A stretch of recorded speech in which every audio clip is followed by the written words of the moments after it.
Well, that was basically the idea of Robert Whitehead, I think, more than any individual. Bob had produced, probably his record is more distinguished than any other commercial producer I've ever heard of. He really has done, I don't know, maybe 40 or more productions of the highest caliber. He's been like a one-man national theater. But he wanted to create a counterpart here to the British National Theatre, which Olivier had basically organized. And so he got backing, and they started to build some buildings up there in Lincoln Center. But he wanted a new American play, and he came to me and said, well, would you write us something? Well, I had already started after the fall. I said, well, it might work, and Kazan was the artistic director. And I hadn't worked with Kazan for years. I thought, well, maybe it's a good idea. And so we started, and the first thing I knew was an inexplicable hostility in the press.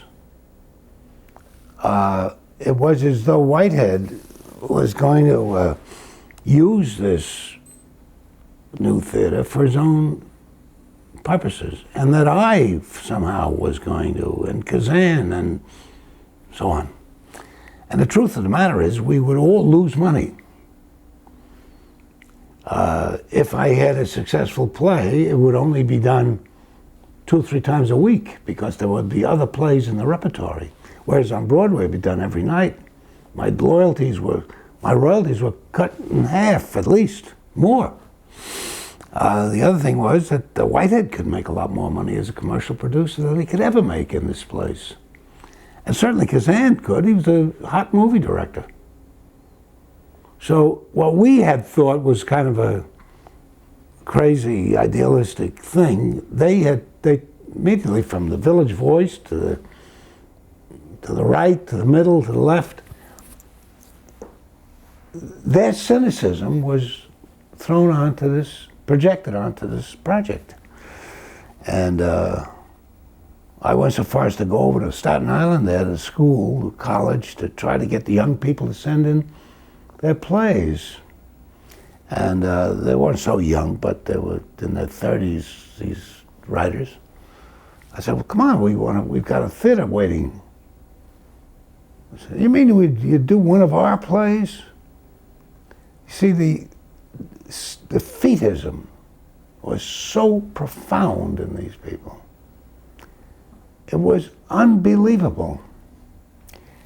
And it finally destroyed the theater, see, because you couldn't generate without any press support, and there was none. You couldn't generate the kind of tide and movement that you need in order to float such a thing. So rapidly what happened was that the backers of that theater, the bankers and the big money men,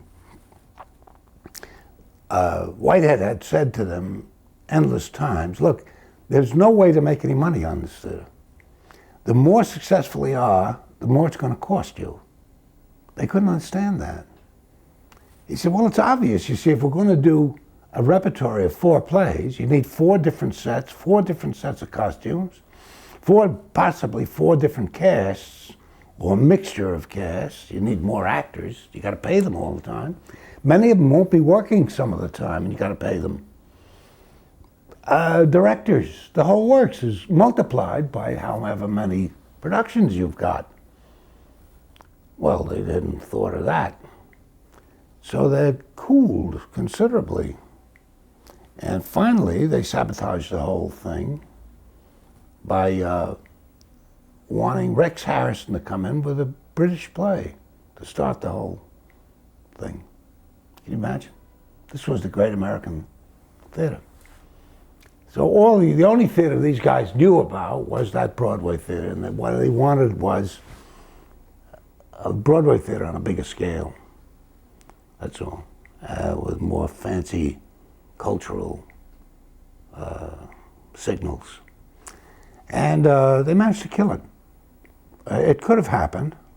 Something could have come of it. With marvelous actors, Faye Dunaway, Jason Robards.